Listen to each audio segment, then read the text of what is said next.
നാം വാഴ്ത്തപ്പെട്ടത്. ഈ നല്ല സമയത്ത് ഓർത്ത് ദൈവത്തെ സ്തുതിക്കുകയും വാഴ്ത്തുകയും ചെയ്യുന്നു. വിവിധ സ്ഥലങ്ങളിൽ രാജ്യങ്ങളുമായിരുന്ന ദൈവത്തിന് കേൾക്കുന്ന എല്ലാ പ്രിയപ്പെട്ടവരും കർത്താവായ യേശുക്രിസ്തുവിന്റെ വലിയ നാമത്തിൽ സ്നേഹവന്ദനം.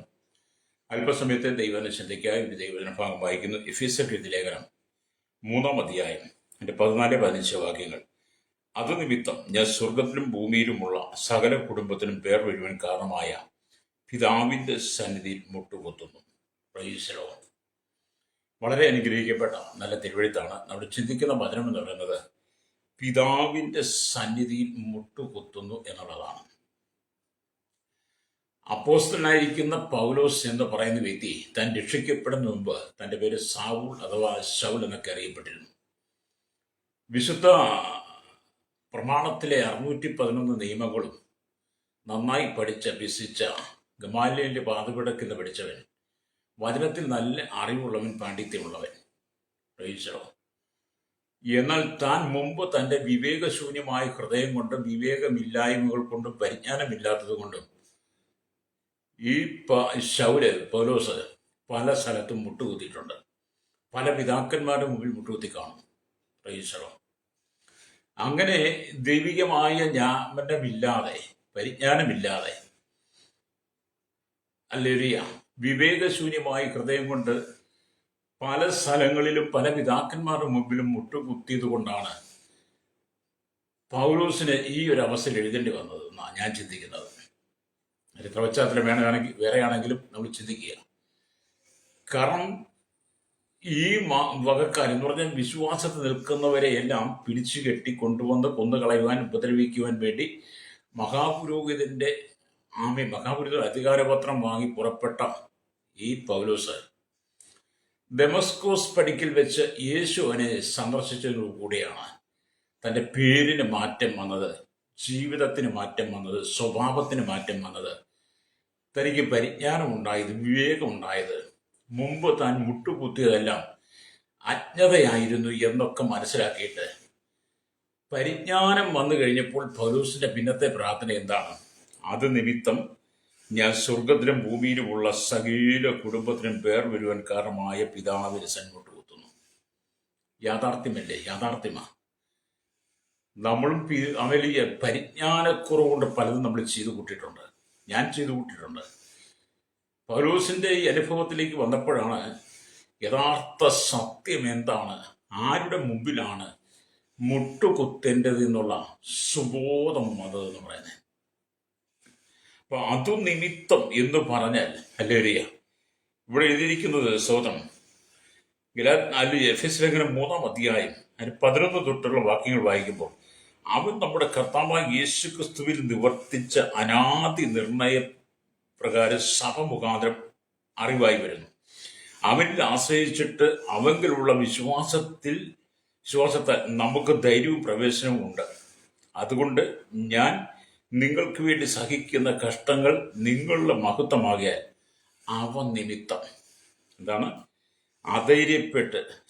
അധൈര്യപ്പെട്ട് പോകരുത് എന്ന് ഞാൻ അപേക്ഷിക്കുന്നു എന്ന് പറഞ്ഞിട്ട് ക്രിസ്തുവിന്റെ സ്നേഹത്തെക്കുറിച്ചാണ് പൗലോസ് രേഖപ്പെടുന്നത്. പിതാവിന്റെ സന്നിധിയിൽ മുട്ടുകുത്തിയുള്ള പ്രാർത്ഥന. Praise the Lord.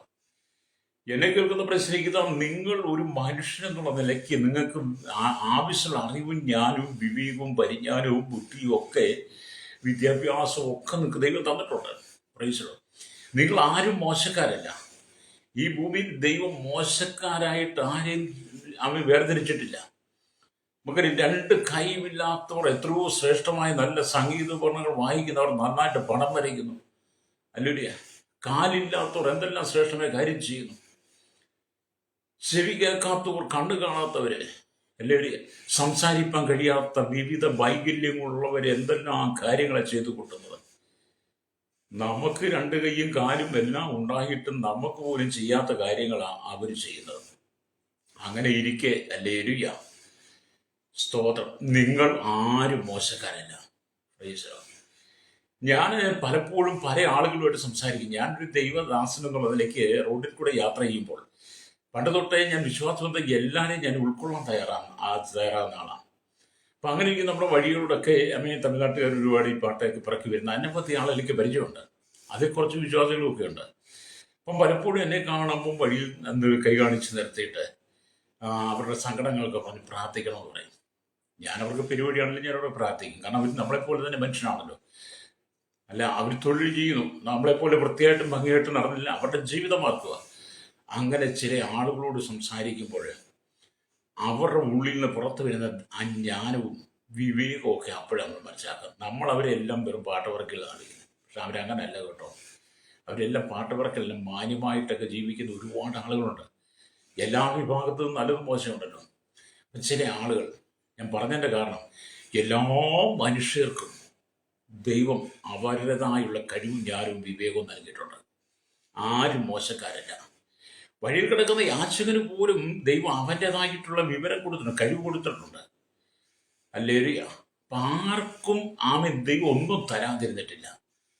അങ്ങനെയുള്ള ഈ സാഹചര്യത്തിൽ പൗലോസിനെ സംബന്ധിച്ചിടത്തോളം തൻ്റെ മുമ്പ് ജീവിത കാലഘട്ടങ്ങളിൽ തർസോസുകാരനായിരിക്കുന്ന ഈ പൗലോസ് അല്ലെങ്കിൽ ഗമാലിയേലിൻ്റെ പാദപീഠത്തിലിരുന്ന് നന്നായിട്ട് വചനം അഭ്യസിച്ചവനെങ്കിലും താൻ മുമ്പ് തൻ്റെ അജ്ഞതയുടെ മുമ്പിൽ പല പിതാക്കന്മാരുടെ മുമ്പിൽ മുട്ടുകുത്തിയിരുന്നു. അപ്പോൾ സുബോധം വന്നപ്പോൾ ഇത് ചെയ്തു, പിതാവിൻ്റെ തന്നെ മുട്ടുകുത്തുക. നിങ്ങൾ മുട്ടുകുത്തുന്നത് എവിടെയാണ്? ഹല്ലേലൂയ. അപ്പം മനുഷ്യന്റെ ജീവിതത്തിൽ വളരെ മധുരപ്രധാനമായ ഒരു സമയമെന്ന് പറയുന്നത് പിതാവിൻ്റെ സന്നിൽ മുട്ടുകുത്തി പ്രാർത്ഥിക്കുക എന്നുള്ളതാണ്. ഹല്ലേലൂയ. പിതാവിൻ്റെ സന്നിൽ മുട്ടുകുത്തി പ്രാർത്ഥിക്കുന്നതിനോളം ശ്രേഷ്ഠമായ മധുരമായ ഒന്നും ഈ ഭൂമി വേറെ ഇല്ല കേട്ടോ. നമ്മുടെ എല്ലാ ആവലാദികളും പരിഭവങ്ങളും സങ്കടങ്ങളും ദുഃഖങ്ങളും എല്ലാം ഇറക്കി വെക്കുവാൻ, പറയുവാൻ നമുക്കുള്ള ഏക സന്നിധിയാണ് ദൈവത്തിൻ്റെ സന്നിധി, പിതാവിൻ്റെ സന്നിധി എന്നുള്ളത്. ആ പിതാവിൻ്റെ സന്നിധി നാം മുട്ടുകുത്തി പ്രാർത്ഥിക്കുമ്പോൾ നമ്മുടെ വിഷയങ്ങൾ ക്ഷമയോടെ കേൾക്കുന്നൊരു ദൈവമുണ്ട്, രക്തം ചെയ്യും. അപ്പം നിങ്ങൾ പിതാവിൻ്റെ സന്നിധിയിൽ മുട്ടുകുത്തി പ്രാർത്ഥിക്കുവാൻ ഒരുങ്ങുമ്പോൾ ദൈവം നിങ്ങളുടെ മേൽ പരിശുദ്ധാത്മാവിനെ നിങ്ങൾക്ക് തരാൻ തുടങ്ങും. ഹല്ലേലൂയ. എങ്ങനെയാണ്? നിങ്ങൾ കർത്താവായ യേശു ക്രിസ്തുവിനെ സ്വന്തം രക്ഷിതാവും പിതാവുമായി സ്വീകരിച്ച് ദൈവകൽപ്പന പ്രമാണം വിശുദ്ധ ജീവിതം നയിക്കുമ്പോൾ നിങ്ങൾ പ്രാർത്ഥിക്കുന്നത് പരിശുദ്ധാത്മാവിനായിരിക്കും. ഹല്ലേലൂയ. വീണ്ടെടുക്കപ്പെട്ട ദൈവമക്കൾ കേട്ടോ. അങ്ങനെ നിങ്ങൾ പരിശുദ്ധാത്മാവിനോട് കൂടിയിരുന്ന് പ്രാർത്ഥിക്കും, പരിശുദ്ധാത്മാവിനോട് ക്രിസ്തുവിനോട് കൂടിയിരുന്ന് പ്രാർത്ഥിക്കും. കർത്താവിൻ്റെ കൃപാസനത്തിൻ്റെ അരികിലേക്ക് നിങ്ങൾ ചേരുക. എപ്പോഴെങ്ങനെയാണ്? പരിശുദ്ധാത്മാവോടും യേശുവിനോടും ചേർന്ന് പ്രാർത്ഥിക്കുന്ന നിങ്ങൾ കൃപാസനത്തോട് അടുത്തു വരിക. വളരെ മാധുര്യമേറിയ അനുഭവം അത്. ഹല്ലേലൂയ, സ്തോത്രം. അവിടെ വെച്ച് നിങ്ങൾക്ക് ദൈവത്തോട് ആഴമേറിയ ബന്ധം പുലർത്താൻ കഴിയും നിങ്ങളുടെ പ്രാർത്ഥനയിൽ. സ്തോത്രം. ഹല്ലേലൂയ.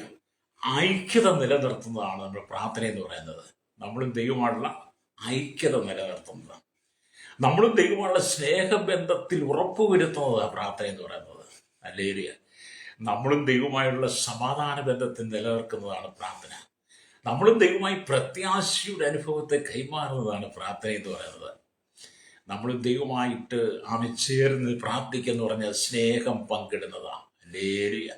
അപ്പം പ്രാർത്ഥനയിൽ ഒരുപാട് മധുരമേറിയ അനുഭവങ്ങളെ നമുക്ക് പ്രാപിക്കാൻ കഴിയണം. അതെല്ലാം ഈ പൗലോസ് പ്രാപിച്ചതെന്ന് പറയുന്നത് കർത്താവിനെ തൻ്റെ ഹൃദയം കൊണ്ട് സ്വീകരിച്ച് തൻ്റെ പാപങ്ങൾ ഏറ്റുപറഞ്ഞ് ദൈവകൽപ്പനയെ സ്നാനം സ്വീകരിച്ചു കഴിഞ്ഞപ്പോൾ പൗലോസിനുമേൽ പൗലോസ് അറിയാത്ത അന്നുവരെ അനുഭവിച്ചിട്ടില്ലാത്ത ദൈവകൃപയെ ദൈവം പകർന്നു. ദൈവകൃപ പകർന്നു കഴിയപ്പോൾ താൻ മുമ്പ് മുട്ടുകുത്തിയതെല്ലാം വെറും അതിൻ്റെ ഹൃദയത്തിൻ്റെ ശൂന്യതയായിരുന്നു മനസ്സിലാക്കി യഥാർത്ഥത്തിൽ പിതാവിൻ്റെ സന്നിധിയിൽ മുട്ടുകുത്തി പ്രാർത്ഥിക്കുവാൻ തുടങ്ങിയ പൗലോസ്. ഹല്ലേലൂയ. നമ്മൾ ഹല്ലേലൂയ, സ്തോത്രം. ഞാൻ എൻ്റെ ചെറുപ്രായത്തിൽ ഒരുപാട് മുട്ടുകുത്തിയിട്ടുണ്ട്. ഇപ്പോഴാണ് അതിൻ്റെയൊക്കെ ആ വിമിഷ്ടങ്ങൾ അറിയുന്നത്. ഹല്ലേലൂയ. അതേപോലെ പൗലോസിനെ പോലെ നമുക്ക് മടങ്ങി വേണം. ഇവിടെ നമ്മൾ ദൈവത്തിന് വരം വായിക്കുമ്പോൾ നാം ദൈവത്തിനെ മുട്ടുകുത്തി പ്രാർത്ഥിക്കുമ്പോൾ ഐക്യത നിലനിർത്തും. അപ്പോൾ ഞാൻ പിതാവേ എന്ന് വിളിച്ച് അവൻ്റെ പൊന്മുഖത്തെ നമ്മൾ കാണുകയാണ്.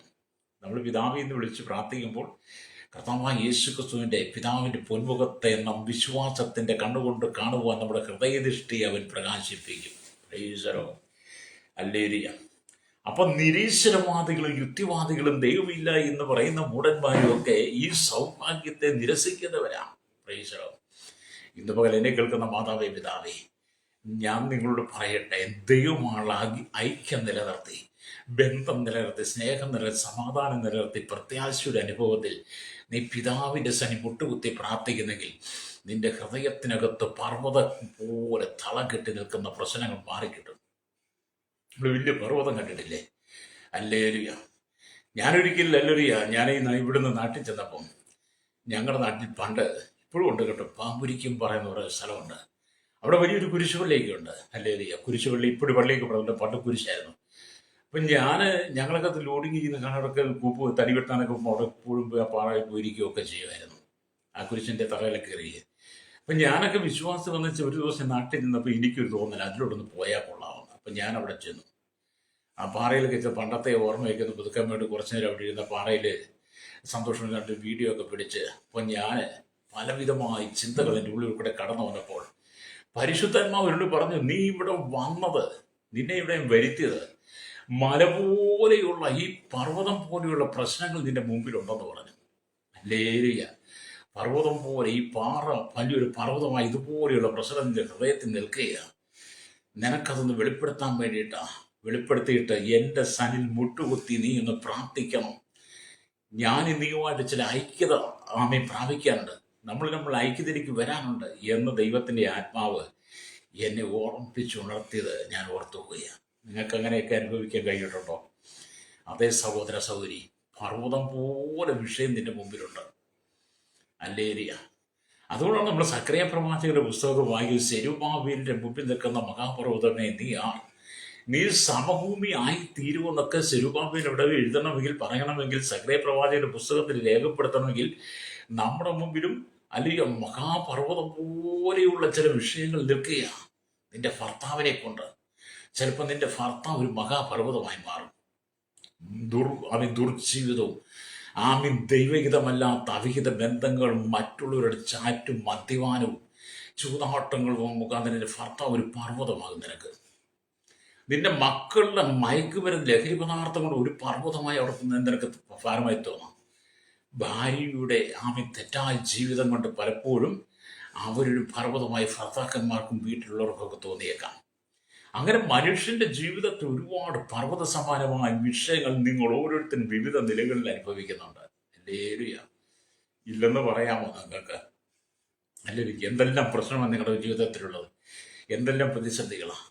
ഇങ്ങനെയുള്ള പ്രശ്നത്തെ നിങ്ങൾക്ക് തരണം ചെയ്യുവാൻ കഴിയണമെങ്കിൽ ജീവനുള്ള പിതാവിന്റെ സന്നിധിയിൽ മുട്ടുകുത്തണം.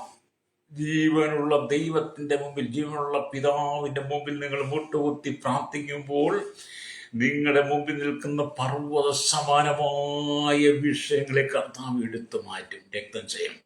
ഇന്ന് പകൽ എന്നെ കേൾക്കുന്ന പ്രശ്നീകത, നീ കടന്നു പോകുന്ന വിഷയത്തിന്റെ നടുവില് ദൈവം ചിലത് ചെയ്യുവാൻ ആഗ്രഹിക്കുക. നമുക്കറിയാം, മിസ്രൈമിൽ നിന്നും പുറപ്പെട്ടു വന്ന ഇസ്രായേൽ ജനത്തിന്റെ ആദ്യ ശോധന എന്ന് പറയുന്നത് ഒരു വലിയ ചെങ്കടല, ഹല്ലേലൂയ. സ്തോത്രം. അത് കടക്കണം. അത് കടക്കുക എന്ന് പറഞ്ഞാൽ അത്ര എളുപ്പമുള്ള കാര്യമില്ല. ഇസ്രായേൽ മക്കളുടെ കഴിവുകൊണ്ടൊന്നും പറ്റത്തില്ല. പുറകിൽ ഫറവോനും സൈന്യമുണ്ട്. ഹല്ലേലൂയ. മരണത്തിന്റെ മുമ്പിലാണ് നിൽക്കുന്നത്. ഏതു സമയം മരണം സംഭവിക്കാം ഇസ്രായേൽ ജനത്തിന്. എന്നാൽ ദൈവസനിൽ മുട്ടുകുത്തുവാൻ കഴിയുന്ന, മുട്ടുകുത്തി പ്രാർത്ഥിക്കുന്ന മോശെ എന്ന് പറയുന്ന മനുഷ്യൻ അവർക്ക് നായകനായി ഉള്ളത് കൊണ്ട്, മോശയോട് ദൈവം സംസാരിച്ചതനുസരിച്ച് മോശ തന്നെ കയ്യിലിരിക്കുന്ന വടിയെടുത്ത് ചെങ്കടൽമേൽ നീട്ടിക്കഴിഞ്ഞപ്പോൾ വലിയ കിഴക്കൻ കാറ്റടിക്കുക. ഫ്രൈസറോ, കടൽ രണ്ടായിട്ട് തിരിഞ്ഞു. അപ്പുറം ഇപ്പുറം മതിക്കെട്ട് പോലെ നിൽക്കുക. മിസ്രൈമിൽ നിന്ന് പുറപ്പെട്ടു വന്ന 6 ലക്ഷം പുരുഷന്മാരോടെ സ്ത്രീകളും കുട്ടികളും സമ്മിശ്ര ജാതിയും ലേവ്യ ഗോത്രവും, ഫ്രൈസറോ, വ്യാപാല വൃത്തം ജനം എല്ലാം കൂടെ 40 ലക്ഷം കാണും. അവരെന്ത് ചെയ്തു? അവരുടെ മുമ്പിൽ നിൽക്കുന്ന പർവ്വതം പോലെ, പർവ്വത സമാനമായ വിഷയം ഞാൻ പറഞ്ഞില്ല എന്ന് പറഞ്ഞാൽ അവരുടെ മുമ്പിൽ ചെങ്കടനെ ദൈവം രണ്ടായിട്ട് വേർതിരിച്ചു കൊടുത്തു. അത് ഇന്ന് പകൽ നീ ദൈവസന്നിധി മുട്ടുകുത്തി പ്രാർത്ഥിക്ക്. നിന്റെ കണ്ണുനീര് കാണുന്ന ഒരു ദൈവമുണ്ട് കേട്ടോ. സ്തോത്രം. എന്നെ കേൾക്കുന്ന മാതാവേ, എത്ര കാലമായി കരയാൻ തുടങ്ങിയിട്ട്? എന്തെല്ലാം ഭാരങ്ങളാണ് നിന്റെ ജീവിതത്തിൽ കൊണ്ടു നടക്കുന്നത്? നിനക്ക് ചുമക്കുവാൻ കഴിയാത്ത ചുമട് നീ എടുക്കരുത്, രക്തം ചെയ്യും. നമുക്കെല്ലാവർക്കും ഒരു പരിമിതി ദൈവം വെച്ചിട്ടുണ്ട്. നമ്മുടെ പരിമിതികൾക്കപ്പുറത്ത് നമ്മൾ നിന്നാൽ, പരിമിതിക്കപ്പുറത്തേക്ക് നമ്മൾ പോയാൽ നമ്മൾ ബലഹീനനായി മാറും. അതുകൊണ്ട് നിന്റെ ബലഹീനതയിൽ തുണ നിൽക്കുന്ന പരിശുദ്ധാത്മാവിനോട് ചേർന്നിരുന്ന് നീ പിതാവിന്റെ സന്നിധി മുട്ടുകുത്തി പ്രാർത്ഥിക്കുമ്പോൾ പ്രൈസലോ സഹോദര, നിന്റെ പ്രശ്നം പരിഹരിക്കപ്പെടും. എന്നെ കേൾക്കുന്ന സ്നേഹിത, നീ ഏതെല്ലാം പ്രതിസന്ധിയിലൂടെ കടന്നു പോകുന്നത് രക്തം ചെയ്യും. ഞാൻ എങ്ങനെയൊക്കെ എന്ന് പറയുമ്പോഴേ ദൈവവചനമൊക്കെ നമ്മൾ പ്രസംഗിക്കുമ്പോൾ ഞാൻ ഒരുപാട് പേർക്ക് വേണ്ടി ഓരോ ദിവസം പ്രാർത്ഥിക്കാറുണ്ട്. പലരും പ്രാർത്ഥനയ്ക്ക് വേണ്ടി എന്നോട് വിളിച്ച് പ്രാർത്ഥിക്കാറുണ്ട്. അപ്പം ഞാൻ അവരുടെ വിഷയങ്ങളൊക്കെ ചോദിക്കുമ്പോഴാണ് സിരുബാബേലിന്റെ മുമ്പിൽ നിൽക്കുന്ന മഹാപർവ്വതം പോലെ വിഷയത്തിലാ പല്ല് നിൽക്കുന്നത്. അല്ലേലിയ സ്തോത്രം. എന്നെ വിളിക്കുന്നവരെല്ലാം പ്രശ്നക്കാരാണ്. അപ്പോൾ അവർക്ക് വേണ്ടി പ്രാർത്ഥന എനിക്കത് ഭയങ്കര താല്പര്യമാണ് കേട്ടോ. പണമുള്ളവർക്ക് പ്രാർത്ഥന ആവശ്യമില്ല. പണമുള്ളവർക്കും അല്ലെങ്കിൽ സ്വാതന്ത്ര്യമുള്ളവർക്കും അല്ലെങ്കിൽ മേൽക്കോയ്മ പാരമ്പര്യമുള്ളവർക്കൊന്നും പ്രാർത്ഥന ആവശ്യമില്ല. സാധാരണക്കാരനാണ് പ്രാർത്ഥന. അതുകൊണ്ട് ഈ പൗലോസിനെ പോലെ മുട്ടുകുത്തി പ്രാർത്ഥിക്കണം. അല്ലേലിയ. ഈ പൗലോസിന്റെ പ്രാർത്ഥനകളിൽ ഇത് അല്ലെങ്കിൽ ഒന്നാം സ്ഥാനത്ത് നിൽക്കുക ഈ മുട്ടുകുത്തി പ്രാർത്ഥന എന്ന് പറയുന്നത്. എന്ത് പറയാൻ, സകലത്തിൻ്റെയും പിതാവായ ദൈവം നമ്മുടെയും പിതാവാണ്. സകലത്തിൻ്റെയും പിതാവായ ദൈവം നമ്മുടെയും പിതാവാണ്. ആ വലിയവനായ പിതാവിൻ്റെ മുമ്പിൽ വിനയാധീനനായി പൗലോസ് മുട്ടുകുത്തുക. ഈ കാണുന്ന അണ്ടകടാകത്തെ മുഴുവൻ നിർമ്മിച്ച അഖിലാണ്ടത്തിൻ്റെ ഉടമയും ബ്രഹ്മാണ്ടത്തെ മുഴുവൻ അടക്കി വാഴുന്നവൻ, സകല ചരാചരങ്ങൾക്കും ജീവൻ കൊടുക്കുന്നവൻ, സകലത്തെ നിയന്ത്രിക്കുന്നവൻ, ഈ പ്രകൃതിയെ നിയന്ത്രിക്കുന്നവൻ, ഈ പ്രപഞ്ചത്തെ നിയന്ത്രിക്കുന്നവൻ, സകലത്തിനും അതതിൻ്റെ ആഹാരം കൊടുക്കുന്ന അല്ലേലൂയ ഈ പ്രപഞ്ചത്തെ മുഴുവൻ അടക്കി വാഴുന്ന സർവശക്തനായ ആ ദൈവത്തിൻ്റെ മുമ്പിൽ പൗലോസ് വിനയാതീതനായി മുട്ടുകുത്തി പ്രാർത്ഥിക്കുക. ഹല്ലേലൂയ. അതേ സ്നേഹിത, നമ്മൾ വിനയാതീതനായി പൗലോസ് മുട്ടുകുത്തി പ്രാർത്ഥിച്ചതുപോലെ നീ വിനയത്തോടെ, സൗമ്യതയോടെ, താഴ്മയോടെ ദൈവസന്നിധിയിൽ നീ മുട്ടുകുത്തി പ്രാർത്ഥിക്കുമ്പോൾ അവൻ്റെ സാന്നിധ്യം നിന്റെ അരികിലേക്ക് ഇറങ്ങി വരും. രക്തം ചെയ്യും. ഞാൻ ഈ സുവിശേഷമൊക്കെ ഇങ്ങനെ പറഞ്ഞു തന്നപ്പോൾ ഒരിക്കലും ഒരു സഹോദരനോട് പറഞ്ഞു, അയ്യോ സാറേ, നിങ്ങളുടെയൊക്കെ അരിക്ക് വരാൻ ഞങ്ങൾക്ക് അതിനുള്ള കഴിവോ അതിനുള്ള പ്രാഗൽഭ്യമോ അതൊന്നും ഞങ്ങൾക്ക് പറ്റത്തില്ല, ഞങ്ങളൊക്കെ കുറഞ്ഞ ജാതിക്കാരാണ് അല്ലേരിയ എന്ന് പറഞ്ഞു കേട്ടോ. അപ്പം ഞാനും എൻ്റെ വൈഫും കൂടെ അപ്പം ആ സഹോദരൻ്റെ പാറ്റിലും അമ്മൻ്റെ മുഖത്തെ ആ ലക്ഷണമൊക്കെ നോക്കിക്കഴിഞ്ഞപ്പം എനിക്ക് ഭയങ്കര സങ്കടം തോന്നിയ മനുഷ്യരോട്. കാരണം അവരുടെ ഉള്ളിൽ എന്താണ് ഇരിക്കുന്നത്? അവരൊക്കെ കുറഞ്ഞ ആളുകളാണ്, കുറഞ്ഞ ജാതിക്കാരാണ്, ഞങ്ങളെപ്പോലുള്ള ദൈവദാസന്മാരുടെ ഇരിക്കുന്നു, വരാനുള്ള യോഗ്യതയില്ലെന്നൊക്കെ പറഞ്ഞപ്പോൾ ഞാൻ വളരെ സ്നേഹത്തോടെ സഹോദരൻ പറഞ്ഞു, സഹോദരൻ അങ്ങനെയല്ല, നമ്മളെല്ലാം മനുഷ്യരാണ്, നമ്മളെല്ലാം ഒരു അപ്പൻ്റെ മക്കളാണ്. പക്ഷെ പല മാതാപിതാക്കൾക്ക് നമ്മൾ ജനിച്ചു എന്നുള്ളതേ ഉള്ളൂ, വ്യത്യസ്ത കുടുംബങ്ങൾ ജനിച്ചു വരിക, പല ദേശത്ത് നമ്മൾ ജനിച്ചു എന്നുള്ളതേ ഉള്ളൂ. പക്ഷെ നമ്മളെല്ലാം സൃഷ്ടാവ് ദൈവമാണ്, നമ്മളെല്ലാം ജീവൻ ഒരുപോലെയാണ്, നമ്മളെല്ലാം രക്തത്തിൻ്റെ കളർ ഒന്നാണ്, നമുക്കൊരു വ്യത്യാസവും ഇല്ല. മനുഷ്യരാണ് ഈ കുറവുകളെല്ലാം നമ്മുടെ ഉള്ളിൽ ചൂണ്ടിക്കാണിക്കുന്നതെന്ന് ഞാൻ ആ സഹോദരനെ പറഞ്ഞ് മനസ്സിലാക്കി. അത് കഴിഞ്ഞ സഹോദരൻ ചോദിച്ചു, ഞങ്ങളുടെ വീട്ടിൽ അത് പ്രാർത്ഥിക്കുന്നു, ഈ എനിക്കെന്ത് സന്തോഷമാണ്. നമ്മളില്ലെന്ന് പറയുമോ? കാരണം ആ മനുഷ്യൻ്റെ ഉള്ളിൽ കിടക്കുന്ന അജ്ഞതയാണ് മാറി കേട്ടോ. ഞാൻ ആ സഹോദരനെ പറഞ്ഞ് ഒരുപാട് ബലപ്പെടുത്തി കേട്ടോ. ഇപ്പം ഭയങ്കര രോഗിയാണ്. അപ്പം ഞാൻ പറഞ്ഞത്, നിങ്ങൾ പിതാവിൻ്റെ സന്നിധി മുട്ടുകുത്തി പ്രാർത്ഥിക്കണം. പ്രൈസലോ. അപ്പം ഏത് മനുഷ്യനും പിതാവിൻ്റെ സന്നിധി മുട്ടുകുത്തി പ്രാർത്ഥിക്കുക. എത്ര ബലഹീനനായ മനുഷ്യൻ അല്ലെങ്കിൽ മുട്ടുകുത്തി പ്രാർത്ഥിക്കാം. അല്ലെങ്കിൽ നിങ്ങൾ ഈ യാചകരെയൊക്കെ ശ്രദ്ധിച്ചില്ല, അവർ ചിലർ മുട്ടുകുത്തി പ്രാർത്ഥിക്കുക കണ്ടിട്ടുണ്ടോ? ഒരു യാചകൻ അല്ലെങ്കിൽ ബൈബിൾ വായിച്ചിട്ട് മുട്ടുകുത്തി പ്രാർത്ഥിക്കുന്നത് ഞാൻ കണ്ടു. ഞാൻ അദ്ദേഹത്തിൻ്റെ അരികെ ചെന്നിട്ടുണ്ട് കേട്ടോ. അങ്ങനെയുള്ളവരെ കാണുമ്പം യാചകനല്ലേ അല്ലെങ്കിൽ അദ്ദേഹം മുട്ടുകുത്തി പ്രാർത്ഥിക്കുന്ന, അദ്ദേഹം പ്രാർത്ഥിക്കട്ടെന്ന് പോയില്ല, അദ്ദേഹം വിശുദ്ധ സത്യവേദ പുസ്തകം വായിക്കുന്ന കണ്ട് അദ്ദേഹം മുട്ടുകുത്തി പ്രാർത്ഥിച്ചു കഴിഞ്ഞപ്പോൾ ഞാൻ അദ്ദേഹത്തിൻ്റെ അരികെ ചെന്ന് ഇരുന്ന് എനിക്കൊരു അഭിമാനക്കുറവുമില്ല. കാരണം അതൊരു ദൈവമില്ല. സ്വതന്ത്രം. നമ്മളെല്ലാവരെയും സ്നേഹിക്കണം. നമ്മുടെ പിതാവ് നമ്മെ ഒരുപോലെ സ്നേഹിക്കുന്നു. അപ്പൊ ഈ പൗലോസിന്റെ ഹൃദയത്തിന്റെ അലരിയ അജ്ഞത മാറി, വിവേകമില്ലാത്ത വിവേകശൂന്യമായ ഹൃദയമൊക്കെ മാറി ആരുടെ മുമ്പിൽ മുട്ടുകുത്തണമെന്ന് പൗലോസിന് ബോധ്യം വന്നപ്പോൾ താൻ വിനയാധീനനായി പിതാവിന്റെ സന്നിധി മുട്ടുകുത്തി പ്രാർത്ഥിക്കുന്ന പ്രാർത്ഥനയാണ് നമുക്ക് വെളിപ്പെടുത്തി തന്നത്. പ്രൈസലോ. എന്നെ കേൾക്കുന്ന പ്രിയ സ്നേഹിതരാണ്, നിങ്ങൾ വിനയാധീനായി സൗമ്യതയോടെ ദൈവത്തിനെ മുട്ടുകുത്തി പ്രാർത്ഥിക്കണം. ചിലരൊക്കെ അല്ലെങ്കിൽ ആലയത്തിലേക്ക് വരുന്ന കണ്ടു കഴിയുമ്പോൾ പ്രശ്നം ഉണ്ടാക്കാൻ വേണ്ടി തന്നെ വരുന്നില്ല. ചിലർ ദൈവസഭയിലേക്ക് ആരാധിക്കാൻ വരുന്ന പ്രശ്നമാണ്. ഇന്ന് പാസ്റ്റർ എന്താ പറയുക, ഇന്ന് ശുശ്രൂഷയ്ക്ക് വിരോധമായി ഇന്ന് എന്താ കാണുന്നത്, മാർക്കിടാൻ വേണ്ടിയാണ് വരുന്നത്, വെല്ലുവിളിക്കാൻ വേണ്ടിയാണ്. പാസ്റ്റർ എന്തെങ്കിലും പറഞ്ഞാൽ നോക്കിയിരുന്നത് കേട്ടിട്ട് അതിനെ വിമർശിക്കാൻ വിരച്ചുണ്ടാകാനാണ് വരുന്നത്. സഭയെ കസേരയെടുത്തെറിയാനാണ് വരുന്നേ, അല്ലെങ്കിൽ സഭയുടെ യോഗം മുടക്കാനാണ് വരുന്നത്, ആരാധന മുടക്കാനാണ് വരുന്നേ പലരും. കാരണം അവർ വരുന്ന വലിയ റൗഡികളായിട്ട്, ഗുണ്ടകളായിട്ട് വരുന്നേ. അല്ലേരിയ. എന്നാൽ വിശ്വാസത്തിൽ ക്രൈസ്തവ സമൂഹത്തിൽ ഒരുപാട് ഗുണ്ടകൾ. അല്ലേരി. കാരണം ഗുണ്ടായുസത്തോടു കൂടിയാണ് വരുന്നത്. ഫ്രൈസലോ. അങ്ങനെ ഗുണ്ടായുസം പ്രയോഗിച്ച് നടന്നവനാണ് ഈ പൗലോസ്. അല്ലേരിയ. ഈ മാർഗക്കാരെ മുഴുവൻ പിടിച്ചു കെട്ടി യെരുശലേമിൽ കൊണ്ടുവന്ന് കൊന്നുകളയാൻ വേണ്ടിയിട്ട് അലിയ കച്ചകെട്ടി ഇറങ്ങി ഈ പൗലോസിനെയാണ് ദൈവം സന്ദർശിച്ചു കഴിയുമ്പോൾ താൻ വിനയാധീനായി ലരിയ ദൈവത്തിന് മുട്ടുകുത്തുക. ഇപ്പം തൻ്റെ ഉള്ളിൽ ഉണ്ടായിച്ചൊക്കെ മാറിപ്പോയി. യഥാർത്ഥത്തിൽ മാനസാന്തരപ്പെട്ടവൻ ദൈവത്തിന് മുട്ടുകുത്തി പ്രാർത്ഥിക്കും, അല്ലാത്തവരും ഉണ്ടായിസം കാണിക്കും. നമുക്ക് അവരെ കുറ്റം പറയാൻ പറ്റത്തില്ല, കാരണം അവരുടെ ഉള്ളിൽ കിടക്കുന്ന ആത്മാവ് വേറെയാണ്. സ്തോത്രം. എന്നെ കേൾക്കുന്ന മാതാവിൻ പിതാവേ, നീ ഏറ്റവും ശ്രേഷ്ഠമായ വ്യക്തിയാണ് ദൈവത്തിന്. നീ കർത്താവിന് ഏറ്റവും പ്രിയ വ്യക്തിയാ. നീ കർത്താവിന് പ്രിയ പുത്രന, പ്രിയ മകനാ, മകളാ. അല്ലേ? നീ ഒരിക്കലും അന്യനല്ല കേട്ടോ. സ്തോത്രം. ഞാനൊക്കെ അങ്ങനെ ചിന്തിച്ചുകൊണ്ട് കർത്താവ് ഞാൻ പ്രിയ അന്യനാണെന്നൊക്കെ ചിന്തിച്ചുകൊണ്ടത്. കർത്താവ് പറഞ്ഞല്ല മോനെ, നീ അന്യനല്ല, നീ അനാഥനല്ല. അല്ലേ?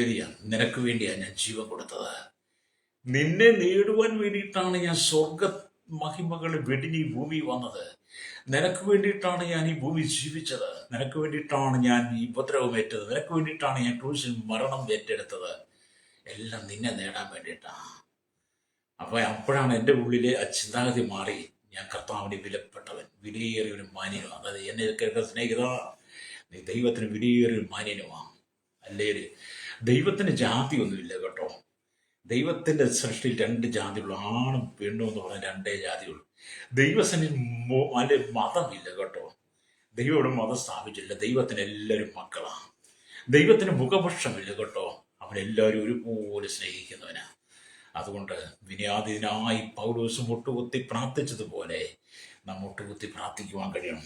നമ്മൾ ദൈവത്തിന് പറഞ്ഞ യഹൂദന്മാർ നിന്നുകൊണ്ട് പ്രാർത്ഥിക്കുന്നു എന്ന ശലോമോൻ അല്ലേലൂയ 1 രാജാക്കന്മാരുടെ പുസ്തകം 8-ാം അധ്യായം 54-ാമത്തെ വാക്യത്തിൽ യസ്രയും യസ്രാ പുരോഹിതൻ യസ്രാന്റെ 9:3 ദാനിയേൽ പുസ്തകം 6:10 ഏലിയാവും 1 രാജാക്കന്മാരുടെ പുസ്തകം 18:40 സ്തേഫാനോസ് ആമേൻ അലിയ അപ്പോസ്തലപ്രവൃത്തി 7:60 പൗലോസ് അപ്പോസ്തലപ്രവൃത്തി 20:36 പത്രോസ് അപ്പോസ്തലപ്രവൃത്തി 9:40 യേശു കർത്താവ് ലൂക്കോസിന്റെ 23:44 ഒക്കെ ഇവരെല്ലാം മുട്ടുകുത്തി പ്രാർത്ഥിച്ചവരാണ്. പിതാവിന് സന്നി മുട്ടുകുത്തി പ്രാർത്ഥിച്ചവരാണ്. നമ്മൾ മുട്ടുകുത്തി പ്രാർത്ഥിക്കണം, പക്ഷെ ആരുടെ മുമ്പിലാണെന്നൊരു ഓർമ്മ വേണമെന്നുള്ളതേ ഉള്ളൂ. അല്ലേ? പിതാവിന്റെ സന്നി മുട്ടുകുത്തിയായി നീ ലജ്ജിതനായി തീരത്തില്ല. അവങ്കിലേക്ക് നോക്കുക, പ്രകാശിതനായിട്ട് മുഖം ലജ്ജിച്ചു പോയില്ല. നീ ദൈവസനിൽ മുട്ടുകുത്തി പ്രാർത്ഥിക്കുമ്പോൾ ഏകാഗ്രതയായിരിക്കണം. ഏകാഗ്രത ഹൃദയം, നിർമ്മല ഹൃദയമായിരിക്കണം. ആരോടെങ്കിലും പകയോ വിദ്വേഷമോ എന്തെങ്കിലും ഉണ്ടെങ്കിൽ അവയെല്ലാം നീ ഏറ്റു പറഞ്ഞ് നിരപ്പുറമായിരിക്കണം. അല്ലേ? ചിലരൊക്കെ പ്രതികാരത്തോട് അവനിട്ട് കൊടുക്കണം, അവക്കിട്ട് കൊടുക്കണം, അവരോട് പ്രതികാരം ചോദിക്കണം, അവരോട് പ്രതികാരം, അവരോട് എതിർക്കണമേ, അവനെ മാറ്റണമേ, നീക്കണമേ, അവനൊരു അന്ത്യം വരണമേ, അവൻ്റെ അന്ത്യം കാണാൻ ആഗ്രഹിക്കുന്നതൊക്കെയാണ് പലരും വന്ന് മുട്ടും. ആ പ്രാർത്ഥനയ്ക്കൊന്നും മറുപടി കിട്ടത്തില്ല. കർത്താവ് ശത്രുക്കളെ സ്നേഹിപ്പാനാണ് നമ്മൾ പറയുന്നത്, നിങ്ങളെ ഉപദ്രവിക്കുന്നവരോട് പ്രാർത്ഥിക്കാൻ. അതുകൊണ്ട് വിനയാധീനനായി പൗലോസ് മുട്ടുകുത്തി ആണ് എഫെസോസ് സഭയ്ക്ക് വേണ്ടി പ്രാർത്ഥിച്ചതുപോലെ, എഫെസോസിലെ വിശ്വാസികൾക്ക് വേണ്ടി പ്രാർത്ഥിച്ചതുപോലെ എന്നെ കേൾക്കുന്ന പ്രശ്നം നമ്മളും ആ അനുഭവത്തിലേക്ക് വരണം. പ്രതികാരത്തോടെ അല്ല പ്രാർത്ഥിക്കേണ്ടത്. നിങ്ങൾ മത്തായിയുടെ സുവിശേഷം 5:22 യേശു ഗിരിപ്രവർത്തനത്തിലൊക്കെ പറഞ്ഞത്, നിന്റെ സഹോദരന് നിനക്ക് ഇടർച്ചയുണ്ടെങ്കിൽ ഈ യാഗപീഠത്തിലേക്ക്, ആലയത്തിലേക്ക് വഴിപാടുമായി വരുമ്പോൾ നിനക്ക് അവരെക്കുറിച്ച് എന്തെങ്കിലും വഴിവെച്ച് തോന്നി നീ എൻ്റെ യാഗം അവിടെ വെച്ചിട്ട് നീ അങ്ങോട്ട് പോയി ആദ്യം നിരക്കണമെന്നാണ്, എന്നിട്ട് വന്ന് പ്രാർത്ഥിക്കണമെന്നാണ്, യാഗം കഴിക്കാനാണ് എന്ന് പറയുന്നത്. നമ്മൾ പ്രാർത്ഥിക്കാൻ വരുമ്പോൾ ശുദ്ധ മനസ്സായിരിക്കണം. എല്ലാവരുടെ പകയും കയ്പും ഒക്കെ മാറ്റി വെച്ചിട്ട് വേണം പ്രാർത്ഥിക്കുവാൻ. കാരണം നമുക്ക് പോരാട്ടമുള്ള ജഡരക്തങ്ങളോടല്ല. ഇന്നത്തെ പ്രാർത്ഥന എന്ന് പറയുന്നത് ജഡരക്തങ്ങളോടാണ് പോരാടുന്നത്. വേദപുസ്തകം എന്ന് പറയുന്നത് നമുക്ക് പോരാട്ടമുള്ള ജഡരക്തങ്ങളോടല്ല. എഫെസ്യ ലേഖനം 6:10-12 വായിച്ചാൽ ആമി ഒടുവിൽ കർത്താവിലും അവൻ്റെ അമിതബലത്തിൽ ശക്തിപ്പെടുവിൻ. നമുക്ക് പോരാട്ടമുള്ളത് ജഡരക്തങ്ങളോടല്ല. പ്രൈസ്. എന്നെ കേൾക്കുന്ന സഹോദരി സഹോദരി, നിന്റെ സാമിച്ചേട്ടൻ, നിന്റെ കൂട്ടുബന്ധം, നിന്റെ സഹോദരി, കൂട്ടുകുടുംബത്തിൽ ഉള്ളതിന് നിന്റെ ജഡരക്തങ്ങളോടല്ല നിനക്ക് പോരാട്ടമുള്ളത്. നമുക്ക് പോരാട്ടമുള്ള ആരാണ്? വാഴ്ചകളോടും അധികാരങ്ങളോടും ഈ അന്ധകാരത്തിൽ ലോകാധിപതികൾ സ്വലോകത്തിൽ കിട്ടാൻ അത് സാത്താന്യ ശക്തി അവരുടെ പോരാട്ടം. പക്ഷെ അത് വ്യാപരിക്കുന്ന ചില മനുഷ്യരുടെ ആയിരിക്കുന്നുള്ളേ ഉള്ളൂ. അതുകൊണ്ട് ആ മനുഷ്യൻ തകരാൻ വേണ്ടിയല്ല, മനുഷ്യന്റെ അധംപതനം അവന്റെ അവസാനം കാണാൻ വേണ്ടിയല്ല നീ പ്രാർത്ഥിക്കേണ്ടത്. നീ പ്രാർത്ഥിക്കുമ്പോൾ എന്താ ചെയ്യേണ്ടത്? കർത്താവേ, എൻ്റെ സഹോദരൻ്റെ, എൻ്റെ സഹോദരിയുടെ, എൻ്റെ ഭർത്താവിൻ്റെ, എൻ്റെ ഭാര്യയുടെ, എൻ്റെ മക്കളുടെ, എൻ്റെ കൂട്ടുവിശ്വാസിയുടെ, എൻ്റെ അയൽവാസിയുടെ ഉള്ളിൽ വ്യാപരിക്കുന്ന ഈ അന്ധകാര ശക്തി നീക്കി അവന് നല്ലൊരു മാനസാന്തരം കൊടുക്കണമേ, അവനെ നല്ലൊരു മനുഷ്യനാക്കി മാറ്റണമേ എന്ന് നീയാണ് പ്രാർത്ഥിക്കേണ്ടത്. എൻ്റെ ഭർത്താവിൻ്റെ മദ്യപാനം മാറുവാൻ, മയക്കുമരുന്ന് അടിമത്തം മാറുവാൻ, ജഡികമായ ജീവിതം മാറുവാൻ, അല്ലെങ്കിൽ കുട്ടികളുടെ ജഡികമായ ജീവിതം മാറുവാൻ, ലഹരി പിടിക്കും. അങ്ങനെ നമ്മൾ അവരുടെ മാനസാന്തരത്തിന് വേണ്ടി പ്രാർത്ഥിക്കുമ്പോൾ നമ്മുടെ കർത്താവ് ആ വിഷയത്തിൽ മറുപടി നൽകും. അല്ലാതെ അവൻ പിടിഞ്ഞുകൊണ്ടെന്നും പോയി പ്രാർത്ഥിക്കരുത് കേട്ടോ. ദൈവം ഒരിക്കലും കേൾക്കത്തില്ല. പ്രതികാര മനോഭാവത്തോട് നീ എവിടെ പ്രാർത്ഥിക്കുന്ന ആ പ്രതികാരത്തിന്റെ നടുവിൽ ഇറങ്ങി വരത്തില്ല ദൈവം. പരിശുദ്ധന്മാർക്ക് പ്രവർത്തിക്കാൻ പറ്റത്തില്ല. നമ്മൾ പ്രതികാരത്തോടെ അല്ല പ്രാർത്ഥിക്കേണ്ടത്. അല്ലേ, പലരും പ്രതികാരത്തിന് വേണ്ടി കൊണ്ടുവന്നു അവനിട്ട് അത് ചെയ്യണം, വെക്കുക ചെയ്യണം, കപ്പകളെ കൊണ്ടുവന്ന് 100 തിരി കത്തിക്കുക, 100 തിരി കത്തിക്കുക. ഞാൻ എൻ്റെ ചെറുപ്രായത്തിൽ ഞങ്ങളുടെ നാട്ടിൽ സിറ്റിയൊരു കപ്പേളയുണ്ട്, ഒരു കുരിശുപള്ളിയുണ്ട്. അപ്പോൾ ഓരോരുത്തരും ഒന്ന് അവിടെ തിരി കത്തിക്കുക. അപ്പോൾ ഒരിക്കലും ഞാനൊരു സഹോദരൻ ചോദിച്ചു, എന്തുകൊണ്ട്? അവനിട്ട് 2 കൊടുക്കണം, ഭയ സഹോദരൻ, അവൻ ഞാൻ നേർച്ചെന്നാണ് അവൻ്റെ പേർക്ക് 101 തിരി കത്തിച്ചേക്കാമെന്ന്. അവൻ്റെ കുടുംബം തകരാനാ. ഒരിക്കലും ഒന്നും സംഭവിക്കത്തില്ല കേട്ടോ. ഒരുവന്റെ കുടുംബം തകരാൻ വേണ്ടി നീ പ്രാർത്ഥിച്ചത് കൊണ്ട് അതിനകത്തൊന്നും സംഭവിക്കത്തില്ല. നിങ്ങളങ്ങനെ വിശ്വസിക്കുന്നുണ്ടോ? അവൻ്റെ മാനസാന്തരം പ്രാർത്ഥിക്കണം. നിന്റെ എതിരാളികൾ, നിന്റെ ശത്രുവിന്റെ മാനസാന്തരം പ്രാർത്ഥിക്കുമ്പോൾ ന്യായവിധി അയക്കുന്നവൻ ദൈവമാണ്.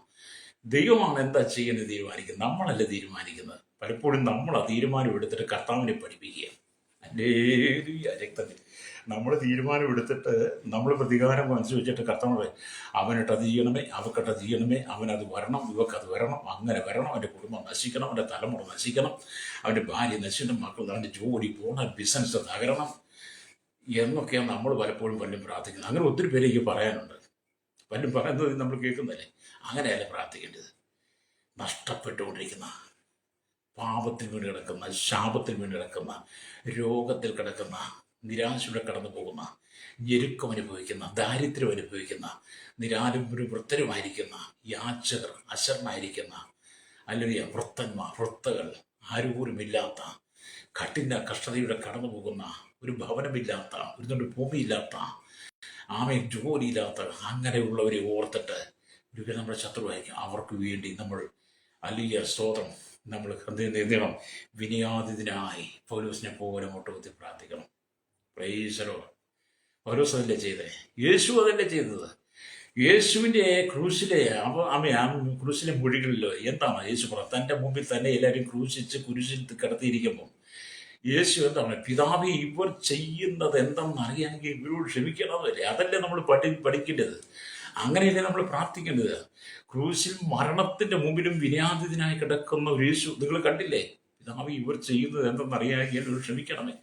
അപ്പം ക്രൂശിൽ മരണത്തെ മുന്നിൽ കണ്ടും മരണവേദന അനുഭവിക്കുന്ന സമയത്തും തലയിൽ മുൾക്കിരീടം, കൈകാലുകൾ കാര്യരുമ്പാണിയിൽ തറയപ്പെട്ട് ശരീരം ഉഴവുചാലുപോലെ നീളത്തിൽ കീറി രക്തം ധാരധാര ഒഴുകി ഒരു മാംസപ്പിണ്ടം പോലെ ക്രൂശിൽ കിടക്കുന്ന യേശു വിനയാദിനായി പിതാവോട് പറയുക, പിതാവേ, എല്ലേറിയ കണ്ടോ, ഇവർ ചെയ്യുന്നത് എന്തെന്നറിയാകിയാൽ ഇവരോട് ക്ഷമിക്കാനേ.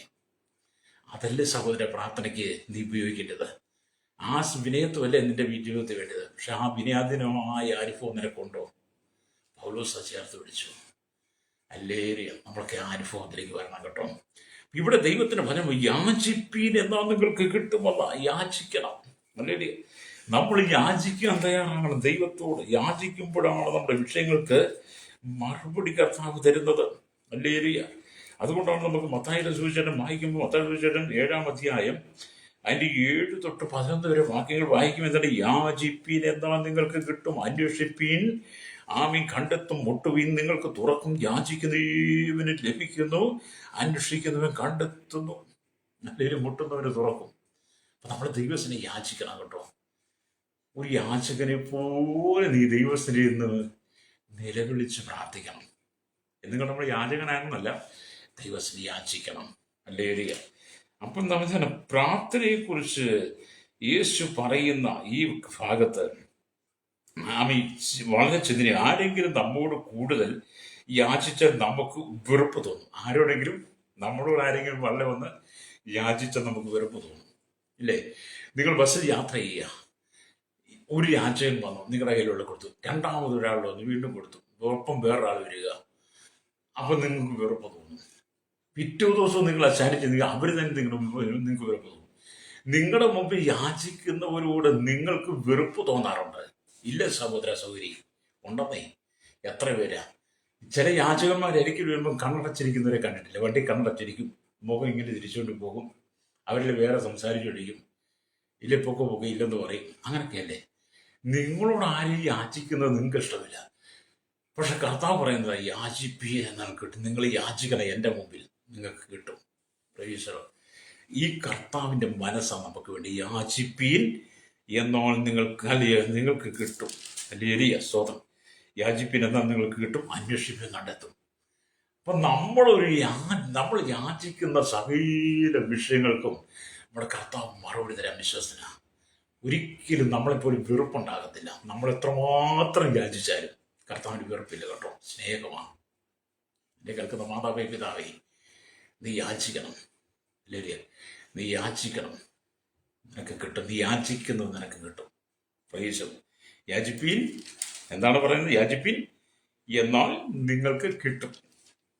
ഈ പ്രഭാതത്തിനും പറയട്ടെ, നീ എന്തിനാണ് യാചിക്കാൻ ആഗ്രഹിക്കുന്നത്? നീ എൻ്റെ മനസ്സിൻ്റെ ഭാരം എന്താ?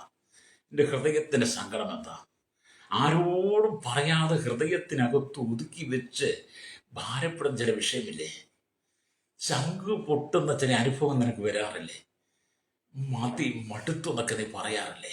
ലേലിയ, ഞാൻ പറയട്ടെ, ഒരു യാചകരെ പോലെ പിതാവിൻ്റെ മുമ്പിൽ നിനക്ക് യാചിക്കാൻ കഴിയുമോ? എന്നാൽ നിനക്കത് കിട്ടും. നീ യാചിക്കുന്നതിന് മറുപടി കിട്ടും. അല്ലേലിയ, ഇതൊക്കെ യേശു പറഞ്ഞ വചനമാണേ. മനുഷ്യരാരും കണ്ടുപിടിച്ചതോ മനുഷ്യരാരും സ്വയത്തിൽ നിന്ന് എടുത്തതൊന്നല്ല. വിശുദ്ധ സത്യവേദ പുസ്തകത്തിനകത്ത് എഴുതി വെച്ചിരിക്കുന്നതാണ്. യാചിപ്പീൻ എന്നാൽ നിങ്ങൾക്ക് കിട്ടും, അന്വേഷിപ്പീൻ എന്ന് നിങ്ങൾ കണ്ടെത്തും, മുട്ടുവിൻ എന്നാൽ നിങ്ങൾക്ക് തുറക്കും, യാചിക്കുന്നവരും ലഭിക്കുന്ന, അന്വേഷിക്കും കണ്ടെത്തും, മുട്ടുന്നവർ തുറക്കും എന്നൊക്കെ നമ്മുടെ കർത്താവ് നമ്മളോട് പറയുന്നതാ. ഹല്ലേലൂയ. ഇത് വേറെ ആരോടുമല്ല, സഹോദരി നിന്നോടാ പറയുന്നത്, സ്നേഹിത നിന്നോടാ പറയുന്നത്. ഹല്ലേലൂയ. യാചിപ്പാൻ. നിന്റെ സങ്കടങ്ങൾ അറിയുന്ന ഒരു കർത്താവുണ്ട്. സ്തോത്രം. നിന്റെ മക്കൾക്ക് വേണ്ടിയാണോ നീ യാചിക്കേണ്ടത്? നിന്റെ ഭർത്താവിൻ്റെ ഭാര്യയ്ക്ക് വേണ്ടിയാണോ? നിന്റെ കുടുംബത്തിന്, നിന്റെ അമ്മയ്ക്ക് വേണ്ടിയിട്ടാണ്? എന്താണ് നിന്റെ പ്രശ്നം? പ്രൈസറോ. കർത്താവ് ചോദിക്കുക, എന്താണ് നിന്റെ പ്രശ്നം? പ്രൈസറോ. നീ യാചിച്ചിട്ടുണ്ടോ എന്നോട്? നീ ഇതുവരെ നിന്റെ പ്രശ്നം പറഞ്ഞിട്ടുണ്ടോ? ഇതുവരെ നീ എൻ്റെ മുട്ടുകുത്തിയ വിനാദിനായി വന്നിട്ടുണ്ടോ?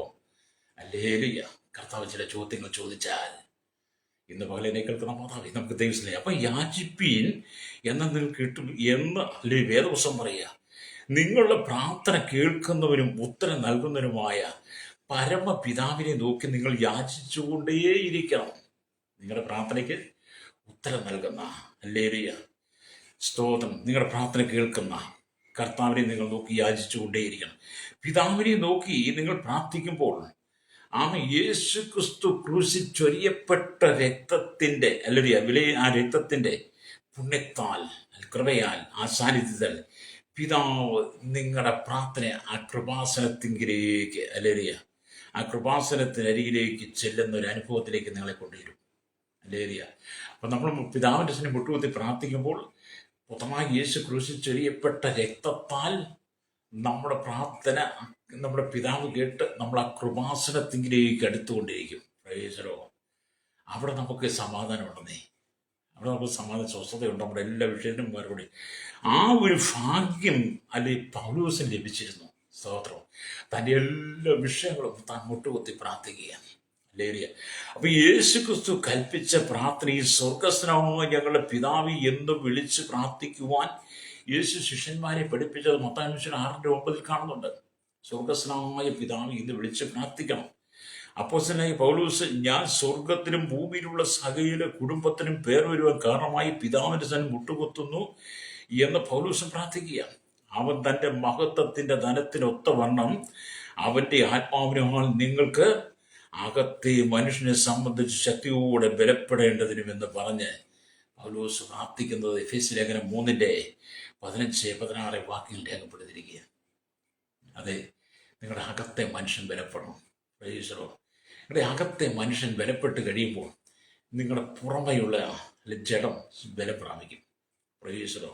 അപ്പോൾ നമ്മൾ അധൈര്യപ്പെട്ടു പോകരുത്. അധൈര്യപ്പെട്ടു പോകാതെ ധൈര്യത്തോടെ ആ കൃപാസനത്തിലേക്ക് വന്ന് നമ്മുടെ പിതാവിൻ്റെ മുട്ടുകുത്തി പ്രാർത്ഥിക്കുമ്പോൾ രക്തം ചെയ്യും. ഹല്ലേലൂയ. ഞാൻ മുമ്പാവത്തിൽ കുന്നുപോലെ ഇരിക്കുന്ന, മല പോലെ ഇരിക്കുന്ന, പർവ്വതം പോലെ ഇരിക്കുന്ന പ്രശ്നങ്ങൾ അത് തകർന്ന് തരിപ്പണമാകും. രക്തം ചെയ്യും. പ്രേക്ഷകർ, യേശു നിന്നെ സ്നേഹിക്കുന്നു. എന്നെ കേൾക്കുന്ന മാതാവേ, സഹോദര, സഹോദരി, യുവതി യുവാക്കന്മാരോട് പറയട്ടെ, കർത്താവ് നിന്നെ സ്നേഹിക്കുന്നു. ഈ സ്നേഹം സ്വർഗത്തിൽ നിന്ന് ദൈവം തരുന്ന സ്നേഹമാണ്. ഹല്ലേലൂയ.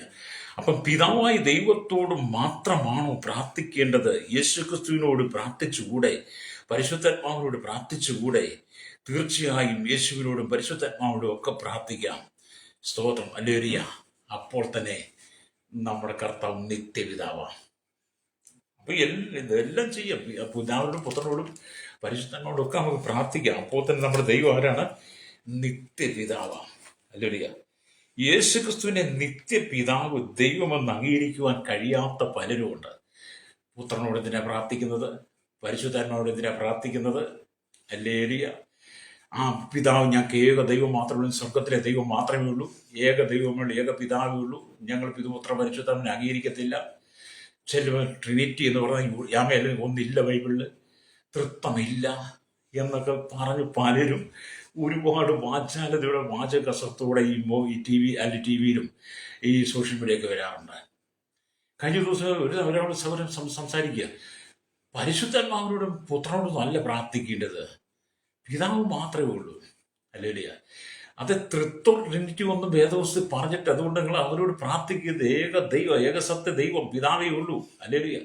അപ്പൊ യേശു ശിഷ്യന്മാരുടെ സ്വർഗസ്വനായ പിതാവേ, പൗലോസ് പ്രാർത്ഥിച്ചത് എന്താണ്? അത് നിമിത്തം സ്വർഗത്തിലും ഭൂമിയിലും പേർ വരുവാൻ കാരണം പിതാവിനും മഹത്വം, അവനും പിതാവ്. പക്ഷേ ഈ യേശുവിനെ കുറിച്ച് വേദപുസ്തകം എന്താ പറഞ്ഞത്? അവൻ നിത്യപിതാവെന്നാ. ഹല്ലേലൂയ. അതാണ് യേശുക്രിസ്തുവിന്റെ ജനനത്തിന് ഏതാണ്ട് 700 വർഷങ്ങൾക്ക് മുമ്പ് പ്രവാചകൻ പറഞ്ഞു. യെശയ്യാ പ്രവാചകൻ 9-ാം അധ്യായം അല്ലെങ്കിൽ 6-ാമത്തെ വാക്യത്തിൽ ഇങ്ങനെ എഴുതി വെച്ചു, നമുക്കൊരു ശിശു ജനിച്ചിരിക്കുന്നു, നമുക്കൊരു മകൻ നൽകപ്പെട്ടിരിക്കുന്നു. ഇത് യേശുവിനെ കുറിച്ചാണ് പറഞ്ഞത്. നമുക്കൊരു ശിശു ജനിച്ചിരിക്കുന്നു, നമുക്കൊരു മകൻ നൽകപ്പെട്ടിരിക്കുന്നു, ആധിപത്യം ഹല്ലേലൂയ അവന്റെ തോളിലിരിക്കും, അവൻ അത്ഭുത മന്ത്രി, വീരനാം ദൈവം, നിത്യപിതാവ്, സമാധാന പ്രഭു. അപ്പൊ യേശു ആരാണ്? ഹല്ലേലൂയ. യേശു അത്ഭുത മന്ത്രിയാണ്, വീരനാം ദൈവമാണ്, നിത്യപിതാവാണ്. അല്ലെങ്കിൽ യേശുവിന്റെ ദൈവത്വത്തെ നിഷേധിക്കുന്നവർ അല്ലെങ്കിൽ പറയട്ടെ, അവൻ അത്ഭുത മന്ത്രി, വീരനാം ദൈവം, നിത്യപിതാവ്, ആധിപത്യം കർത്താവിനുള്ള. അതുകൊണ്ട് നിങ്ങൾ പ്രാർത്ഥിക്കുമ്പോൾ ഹല്ലേലൂയ നിങ്ങൾ മുട്ടുകുത്തി ദൈവത്തിനെ പ്രാർത്ഥിക്കണം. ഹല്ലേലൂയ. അതുകൊണ്ട് എന്നെ കേൾക്കുന്നവർ സ്നേഹിതരെ, ഹല്ലേലൂയ, നാം ദൈവത്തോട് ചേർന്നിരിക്കണം. ഹല്ലേലൂയ. നമ്മൾ പ്രാർത്ഥിക്കുന്നത് ഹല്ലേലൂയ മധ്യസ്ഥന്മാരോടല്ല. നമ്മൾ പ്രാർത്ഥിക്കുന്നത് മധ്യസ്ഥന്മാരോടോ വാഴ്ത്തപ്പെട്ടവരോടോ പുണ്യവാളന്മാരോടോ അല്ല പ്രാർത്ഥിക്കേണ്ടത്. ഒരു കപ്പേളയുടെ മുമ്പിൽ പോയി ആ കുരിശിനെ കണ്ടിട്ട് ആ കുരിശിനെ നോക്കി വണങ്ങിയല്ല പ്രാർത്ഥിക്കേണ്ടത്. മറിയോടല്ല പ്രാർത്ഥിക്കേണ്ടത്, പുണ്യവാളന്മാരോടല്ല പ്രാർത്ഥിക്കേണ്ടത്, വാഴ്ത്തപ്പെട്ടവരോടല്ല പ്രാർത്ഥിക്കേണ്ടത്, വിശുദ്ധന്മാരായി പ്രഖ്യാപിച്ചവരോടല്ല പ്രാർത്ഥിക്കേണ്ടത്.